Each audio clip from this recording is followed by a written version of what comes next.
বিসমিল্লাহির রহমানির রহিম। আসসালামু আলাইকুম ওয়া রাহমাতুল্লাহ। আপনি বর্তমান সময়ে আপনার স্ক্রিনে যে মানচিত্রটি দেখতে পাচ্ছেন এটি হলো ইরাক, যার সঙ্গে জড়িয়ে থাকা সবচেয়ে বড় প্রশ্নটি আমাদের দুনিয়ার সামনে সবসময় থাকবে যে যখন কোনো এক সময়ে ইরাক এবং সাদ্দাম হোসেনের কোনো সম্পর্কই ছিল না আমেরিকায় ঘটে যাওয়া 9/11 হামলার সঙ্গে, আর নাই ছিল ইরাকের কাছে কোনো পারমাণবিক অস্ত্র যেগুলোর দাবি একসময় আমেরিকার পক্ষ থেকে করা হয়েছিল, তাহলে কেন শেষমেশ 2011 সালে আমেরিকা ও তার মিত্ররা ইরাকের উপর হামলা চালালো? শুধু হামলায় নয়, বরং মুহূর্তের মধ্যে পুরো দেশটিকে ধ্বংস করে দিল। আসলে এর পিছনে কি উদ্দেশ্য ছিল এবং সবচেয়ে বড় প্রশ্ন, এর পিছনে কারা ছিল? যদিও এটি নিজে একটি আলাদা আলোচ্য বিষয় হতে পারে, কারণ আজকের এই ভিডিওর মূল ফোকাস আসলে সাদ্দাম হোসেনের শেষ সময়ের সঙ্গে সম্পর্কিত একটি অদ্ভুত, অবিশ্বাস্য এবং চমকে দেওয়ার মতো কাহিনী, যেখানে আপনি একই সঙ্গে টাকা, লোভ, প্রতারণা, বিশ্বাসঘাতকতা এবং দুঃখ এই সব কিছুকে দেখতে পাবেন। আর আপনি জানতে পারবেন কিভাবে আমেরিকা ও তার অন্যান্য শক্তিধর মিত্ররা ইরাকের উপর এত সহজে হামলা চালিয়েছিল, এমনকি মাত্র কয়েকদিনের মধ্যে পুরো ইরাকের নিয়ন্ত্রণও নিয়ে নিয়েছিল। কিন্তু এরাই আবার ইরাকের কেবল একজন মানুষকে খুঁজে বের করতে পারেনি। পরবর্তী কয়েক মাস ধরেও তারা প্রাণপণে চেষ্টা করে, অগণিত অর্থ ব্যয় করে, যত রকমের উপায় ছিল সব কিছু ব্যবহার করে, কিন্তু তবুও তারা ইরাকের কেবল একজন মানুষ মানে সাদ্দাম হুসাইনকে খুঁজে বের করতে পারছিল না। কিন্তু তখন ওই বিশ্ব দেখলো হঠাৎ এমন কিছু ঘটে গেল যার মাধ্যমে সেই সাদ্দাম হুসাইনকে, যাকে বিশ্বের সবচেয়ে বড় বড় শক্তিধর দেশগুলো পর্যন্ত খুঁজে বের করতে পারছিল না, তাকে খুঁজে বের করে ফেলে শুধুমাত্র একটি ছোট্ট মাছ। এবার এখন কি ঘটেছিল সেখানে, এই প্রশ্নটাই উত্তর আমরা জানবো আজকের এই খুব সুন্দর ভিডিওতে। আপনি শুধুমাত্র ভিডিওটিতে একটি ছোট্ট লাইক করে আমাদের সঙ্গে শেষ পর্যন্ত জুড়ে থাকুন। তাহলে চলুন শুরু করা যাক। যেমন আমরা প্রায় সকলে জানি 2003 সালের মার্চ মাসে আমেরিকা তার মিত্র দেশ যেমন যুক্তরাজ্য, অস্ট্রেলিয়া এবং পোল্যান্ডের সঙ্গে মিলে ইরাকের উপর হামলা চালায়। এই হামলাটি তখন করা হয়েছিল যখন মার্কিন প্রেসিডেন্ট ইতিমধ্যে মিডিয়ার সামনে গোটা বিশ্বের মধ্যে এই ধারণাটি তৈরি করে দিয়েছিল যে হ্যাঁ, সাদ্দাম হোসেন একজন অত্যন্ত বিপজ্জনক ব্যক্তি, তার কাছে পারমাণবিক অস্ত্র রয়েছে এবং আমাদের এই হুমকির মোকাবিলা করতে হবে। কিন্তু এখন এটা একেবারে পরিষ্কার ছিল যে এইসব ছিল সম্পূর্ণ একটি বড় মিথ্যে, যা ইরাকের উপর হামলাকে ন্যায্যতা দেওয়ার জন্য বলা হচ্ছিল। এবার যেখানে একদিকে ছিল আমেরিকার মতো বড় শক্তি এবং তার সঙ্গে যুক্তরাজ্য, অস্ট্রেলিয়া ও পোল্যান্ডের সেনাবাহিনী, অন্যদিকে ছিল একা ইরাক, যা এইসব শক্তির সামনে কোনো তুলনায় পড়ে না। সেই কারণে এই শক্তিধর বাহিনীগুলো কেবল 2-3 সপ্তাহের মধ্যেই অগ্রসর হতে হতে ইরাকের রাজধানী বাগদাদ পর্যন্ত পৌঁছে যায়। এমনকি এই সময় তারা বাগদাদকে পুরোপুরি নিয়ন্ত্রণে নিয়ে আসে। এমন সময়ে সাদ্দাম হোসেনের সরকারের সঙ্গে যুক্ত যত কিছুই ছিল সব কিছুকে ধ্বংস করে দেওয়া হয়েছিল, নয়তো সম্পূর্ণ নিয়ন্ত্রণে নিয়ে নেওয়া হয়েছিল। কিন্তু আমেরিকার জন্য সবচেয়ে বড় চিন্তার বিষয় ছিল যে মূল উদ্দেশ্যতে তারা এখানে এসেছিল সেটিকে তারা তখনও নিজেদের থেকে অনেক দূরে মনে করছিল। কারণ যে একজন মানুষ মানে সাদ্দাম হোসেনকে নির্মূল করায় তাদের সবচেয়ে বড় লক্ষ্য ছিল, সেই মানুষটিকে তারা বাগদাদ তো দূরের কথা পুরো ইরাকে খুঁজে পাচ্ছিল না। বাগদাদের প্রতিটি কোণাতে, প্রতিটি জায়গাতে ছিল কেবল আমেরিকান সেনাবাহিনী, যাদের একমাত্র লক্ষ্য ছিল সাদ্দাম হোসেনকে খুঁজে বের করা। আচ্ছা, এখানে উল্লেখযোগ্য ব্যাপার হলো 2003 সালের মার্চে যখন আমেরিকা এই অভিযান শুরু করেছিল, তখন থেকে সাদ্দাম হোসেনকে বিমান হামলার মাধ্যমে হত্যা করার চেষ্টা করা হচ্ছিল। বহুবার এমন ঘটেছে যখন আমেরিকা গোপন সূত্রে খবর পেয়েছে যে অমুক বাংকারে কিংবা অমুক গোপন স্থানে সাদ্দাম হোসেন ও তার নেতৃত্বের সঙ্গে উপস্থিত রয়েছে, আর সেই খবর পাওয়ার পরপরই আমেরিকা ভয়ঙ্করভাবে সে নির্দিষ্ট জায়গায় বোমাবর্ষণ চালিয়ে দিত, পুরো অঞ্চলটিকে ছারখার করে ফেলত। তবুও শেষে জানা যেত যে সাদ্দাম হোসেন এখনও বেঁচে আছে। শুধু আন্ডারগ্রাউন্ড সামরিক বাংকারই নয়, বরং সাদ্দাম হোসেনের খোঁজে বহু রেস্তোরাঁ, হোটেল, অ্যাপার্টমেন্ট সবকিছুকে লক্ষ্যবস্তু বানানো হয়েছিল। কিন্তু প্রতিবার ওই আমেরিকার হাত ফাঁকা অবস্থায় ফিরে আসতো, আর বিমান হামলার পর বোঝা যেত সাদ্দাম হোসেনের তো একটি চুলও ছোঁয়া যায়নি। এখানে শেষ নয়, এবার সাদ্দাম হোসেনের কিছু অনুগত ও ঘনিষ্ঠ সঙ্গীরা বাগদাদের নিয়ন্ত্রণ নেওয়া আমেরিকান বাহিনীর বিরুদ্ধে গেরিলা যুদ্ধ শুরু করে দেয়। অন্যদিকে আমেরিকা প্রাণপণে চেষ্টা চালাতে থাকে সাদ্দাম হোসেন এবং তার ঘনিষ্ঠ সহযোগীদের ধরার জন্য। আমেরিকা এখানে একটি দারুণ কৌশল নিয়েছিল। সে তার ইরাকে থাকা সব সৈন্যদের জন্য একটি বিশেষ তাসের প্যাক ছাপিয়েছিল, যাতে ছিল 52টি কার্ড। এই 52টি তাসে সাদ্দাম হোসেন সহ তার সবচেয়ে বিশ্বস্ত এবং ঘনিষ্ঠ 51 জন সহযোগীর ছবি ছাপানো ছিল, যারা তার সরকারের বিভিন্ন গুরুত্বপূর্ণ পদে নিযুক্ত ছিলেন। আর হ্যাঁ, এই 51 জনের মধ্যে ছিল সাদ্দাম হোসেনের 2 ছেলে নিজেও। এর প্রধান উদ্দেশ্য ছিল যাতে আমেরিকান সৈন্যরা যখনই অবসরে তাস খেলবে তখন সেই তাসে থাকা শত্রুদের ছবি বারবার দেখে যেন তাদের মুখগুলো মস্তিষ্কে গেঁথে যায় এবং ঠিক সেটাই হয়েছিল, কারণ বারবার খেলার কারণে এই 52 জন মানুষের মুখ সেই সব সৈন্যদের মনে গেঁথে গিয়েছিল, আর তারা সরকার থেকে নির্দেশ পেয়েছিল এই 52 জনকে জীবিত বা মৃত যেভাবে হোক ধরে ফেলতে হবে। এরপরের বহু মাস জুড়ে আমেরিকান মিলিটারি ইরাক জুড়ে অপারেশন চালাতে শুরু করে, প্রতিটি অঞ্চল তন্ন তন্ন করে খোঁজে। আর এই পুরো অপারেশনের সময় সাদ্দামের অনেক বিশ্বস্ত লোকজন এবং তাদের সঙ্গে যুক্ত লোকেদের মেরে ফেলা হয় বা ধরে ফেলা হয়, কিন্তু সাদ্দাম হোসেন কিংবা তার 2 ছেলের কোনো খোঁজই পাওয়া যাচ্ছিল না। আমেরিকা নিশ্চিত ছিল যে যাই হোক সাদ্দাম হোসেন এখনও ইরাকের মধ্যে কোথাও রয়েছে, কিন্তু ইরাকের বিশাল ভূখণ্ডের মধ্যে কোথায় সে লুকিয়ে আছে তা হাজার চেষ্টা করেও খুঁজে বের করা যাচ্ছিল না। তার আত্মীয় স্বজনদের বাড়িতে হানা দেওয়া হয়, তাদের জেরা করা হয়, হসপিটাল, স্কুল, কলেজ, মসজিদ কোনো কিছুই ছাড়া হয়নি। প্রতিটি জায়গায় তল্লাশি চালানো হয়, কিন্তু তবুও আমেরিকান বাহিনীর হাতে কিছুই আসেনি। এবার আমেরিকা আরেকটি নতুন কৌশল শুরু করে। তারা ইরাকি জনগণকে টাকার লোভ দেখাতে শুরু করে দেয়। মানে সাদ্দাম হোসেন এবং তার 2 ছেলের মাথার দাম ঘোষণা করে দেওয়া হয়। ঘোষণা দেওয়া হয় যে কেউ সাদ্দাম হোসেন বা তার 2 ছেলেদের সম্পর্কে যে কোনো তথ্য দেবে তাকে দেওয়া হবে $55 মিলিয়ন, একটা বিশাল অঙ্কের পুরস্কার।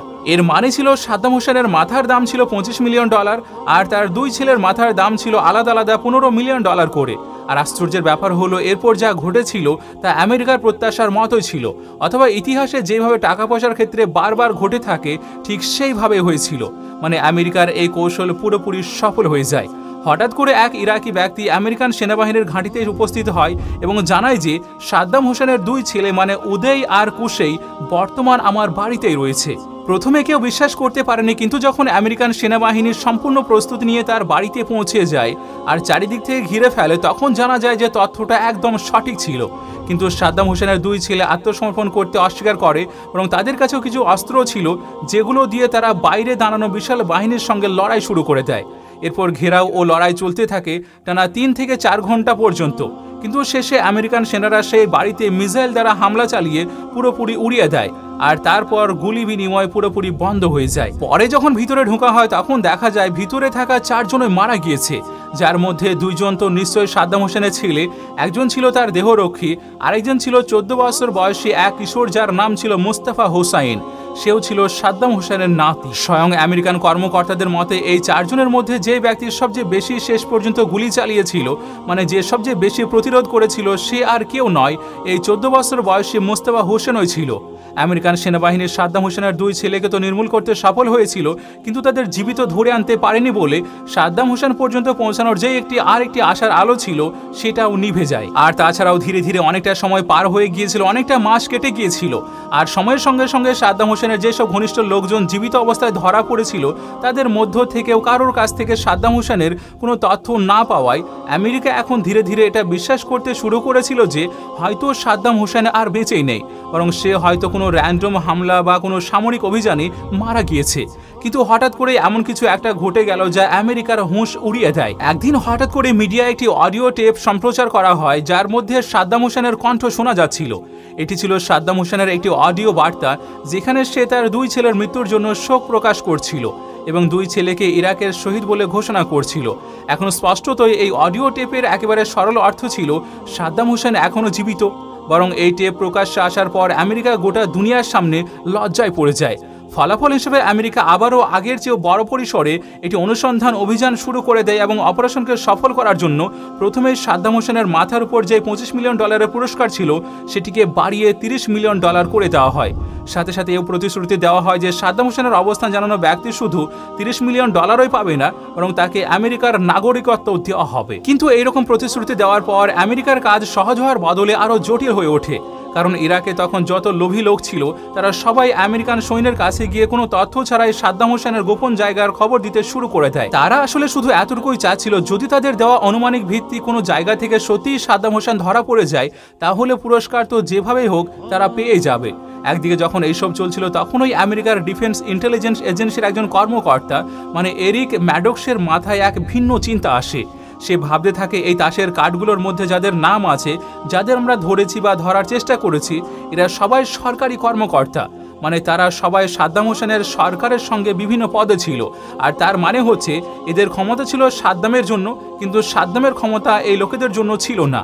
আর এখন যখন ইরাকের পরিস্থিতি পুরো বদলে গিয়েছে, সরকারের পতনও ঘটে গিয়েছে এবং এটি অডিও টেপের মাধ্যমে প্রমাণও হয়ে গিয়েছে যে হ্যাঁ, সাদ্দাম হোসেন এখনও বেঁচে আছে, তাহলে এমন কঠিন পরিস্থিতিতে সাদ্দাম হোসেনের এইসব কর্মকর্তাদের কোনো প্রয়োজনই হবে না। বরং যদি সাদ্দামের কারোর প্রয়োজন হয় তবে সেটা আর অন্য কেউ নয়, বরং তার বিশ্বস্ত দেহরক্ষীরা, যারা শুধুই বেশি বিশ্বস্ত না বরং আরও বেশি শক্তিশালী। এই কারণেই এরিক সিদ্ধান্ত নেয় এইসব কর্মকর্তাদের অনুসরণ বন্ধ করে দেবে আর তারপর তারা শুধু সাদ্দামের সবচেয়ে ঘনিষ্ঠ দেহরক্ষীদেরই খুঁজবে। এই অনুসন্ধানের ধারাবাহিকতায় এরিক প্রথমে সাদ্দাম হোসেনের নিজস্ব অঞ্চল মানে তার পিতামহদের এলাকা তিকরিতে যাওয়ার সিদ্ধান্ত নেয়। সেখানে গিয়ে এরিকের দেখা হয় সাদ্দামের এক বিশ্বস্ত দেহরক্ষী মোহাম্মদ ইব্রাহিম ওমরের ছেলের সঙ্গে। এরিক তার কাছ থেকে সব রকম জেরা করে, অনেক তথ্য বের করার চেষ্টা করে, তবে এখানে খেয়াল করার বিষয় ছিল মোহাম্মদ ইব্রাহিম ওমর সেখান থেকে পুরোপুরি নিখোঁজ ছিল। এরপর এরিকের দেখা হয় সাদ্দামের এক বহু পুরনো চাকর বা খাদেমের সঙ্গে, যার কাছ থেকে বর্তমান পরিস্থিতি নিয়ে কিছুই জানা যায়নি। তবে এই পুরানো চাকরের কাছ থেকে অন্তত এতটুকু জানা যায় যে সাদ্দাম হোসেন এক ধরনের খাবার খুব পছন্দ করতেন, যার নাম ছিল মাশগুফ। এটি আসলে একটি মাছের খাবার যা ইরাকে খুবই জনপ্রিয় এবং এটিকে সাধারণভাবে ইরাকদের জাতীয় খাবার হিসেবে গণ্য করা হয়। শুধুমাত্র এতটুকু শুনেই এরিক ম্যাডক্স নিজের বুদ্ধি কাজে লাগিয়ে সফল হতে শুরু করলো। সেটা কিভাবে? কারণ তার মনে পড়ে গেল সাদ্দাম হোসেনের বিশ্বস্ত দেহরক্ষী মানে মোহাম্মদ ইব্রাহিম ওমরের যে ছেলের সঙ্গে সে আগে জেরা করেছিল, সে হয়তো অন্য কিছু বলুক আর না বলুক, জেরার সময় এতটুকু বলেছিল যে তার নিজের বাবার মাছ ধরার প্রতি খুব আগ্রহ রয়েছে, এমনকি সে একজন মাছের খামারের মালিকও, আর সেই খামারটি সামিরা নামক এলাকায় অবস্থিত আছে। এরপর এরিক ম্যাডক্স কোনো রকম দেরি না করে সরাসরি সেই মাছের খামারের কাছে গিয়ে পৌঁছায়। সেখানে গিয়ে সে যা আশা করেছিল ঠিক তাই ওই মিলল। সে মোহাম্মদ ইব্রাহিম ওমরকে তো পায়নি, তবে দুইজন জেলে সেখানে উপস্থিত ছিল। এদের কারোরই মোহাম্মদ ইব্রাহিম ওমরের সঙ্গে কোনো সরাসরি সম্পর্ক তো ছিল না, তাদের কাছ থেকে কোনো গুরুত্বপূর্ণ তথ্য মিলছিল না। কিন্তু অনেক জেরার পর এটা জানা যায় যে তাদের মধ্যে একজনের কাজিন একজন ইরাকি গেরিলা যোদ্ধা। আর আপনারা নিশ্চয়ই মনে করছেন, আমরা শুরুতেই বলেছিলাম যে সরকার পতনের পর সাদ্দামের বিশ্বস্ত লোকেরা গেরিলা যুদ্ধ শুরু করেছিল এবং ধারণা করা হতো যে এইসব গেরিলা যোদ্ধারা মোহাম্মদ ইব্রাহিম ওমরের নির্দেশেই চলত। এক কথায় এরিক ম্যাডক্সের কান খাড়া হয়ে যায় এবং সে ওই জেলের চারপাশের সমস্ত কিছু গভীরভাবে অনুসন্ধান করা শুরু করে। জেলেটি যে তার এক কাকাকে নিয়ে বলেছিল যে তার বাড়ি বাগদাদে অবস্থিত, এরিক ম্যাডক্স তার গোটা টিম নিয়ে সেই বাড়িতে হানা দেয়। আর আশ্চর্যের বিষয় হলো সেই বাড়িতে মোহাম্মদ ইব্রাহিম ওমর উপস্থিত ছিল, যাকে এতদিন ধরে খোঁজা হচ্ছিল আর যে ছিল সাদ্দাম হোসেনের ঘনিষ্ঠ দেহরক্ষী। এখন সহজভাবে বললে এই মোহাম্মদ ইব্রাহিম ওমর ছিল সাদ্দাম হোসেনের সবচেয়ে ঘনিষ্ঠ এবং বিশ্বস্ত দেহরক্ষী। আর সাদ্দামের তরফ থেকে ইরাকে আমেরিকার বিরুদ্ধে যে গেরিলা যুদ্ধ চলছিল তার নেতৃত্বও দিচ্ছিল এই লোকটাই। আর সাদ্দাম হোসেনের যে সঠিক অবস্থান ছিল, মানে সে কোথায় লুকিয়েছিল, সেটা কেবলমাত্র এই মানুষটি জানত। এমনকি সাদ্দামের দুই ছেলেও যারা এখন মৃত, তারাও জানতো না সাদ্দামের আসল লুকিয়ে থাকার জায়গাটা কোথায়। আর এই মোহাম্মদ ইব্রাহিম ওমর প্রায়ই তার মাছের খামার থেকে সাদ্দামের জন্য তার প্রিয় খাবার মানে ওই মাছের মাশগুফ বানিয়ে পাঠাতো। গ্রেপ্তার হওয়ার পরও এই দেহরক্ষী কিছুই বলতে চাইছিল না।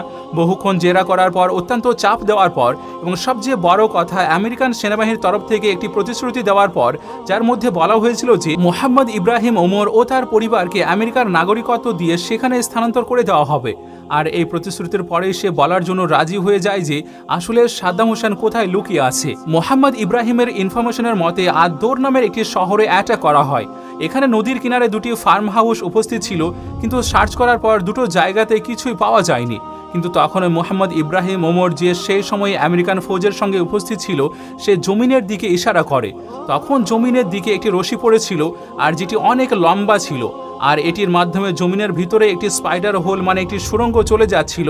আর সেই স্পাইডার হোল অথবা আপনি ছোট সুড়ঙ্গ বলতে পারেন, তার ভিতরেই উপস্থিত ছিল আমেরিকার সবচেয়ে বড় টার্গেট, যাকে তারা পিছনের কয়েক মাস ধরে খুঁজে পেতে সফল হচ্ছিল না, মানে সাদ্দাম হোসাইন। তো সাদ্দাম হোসেনকে গ্রেপ্তার করার পর কি হয়েছিল এর পরের কাহিনী তো আমরা সকলে জেনে আছি। তার বিরুদ্ধে কেস চালানো হয়, এর পরবর্তীতে তাকে ফাঁসিতেও চড়িয়ে দেওয়া হয়।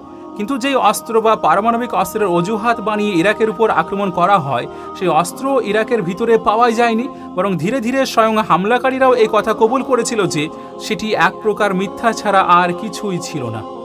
তো আজকের জন্য শুধুমাত্র এই পর্যন্তই। ভিডিও ভালো লাগার সবচেয়ে খুব সুন্দর ইজাহার হলো ভিডিওটিকে লাইক করে আপনার প্রিয়জন এবং ফ্যামিলির মাঝে অবশ্যই শেয়ার করুন। আর এমন ভিডিও আরও দেখার জন্য আমাদের চ্যানেলটিও সাবস্ক্রাইব করে রাখতে পারেন। আপনাদের সঙ্গে আমি নাহিদ, আমাদের সঙ্গে জুড়ে থাকার জন্য শুকরিয়া।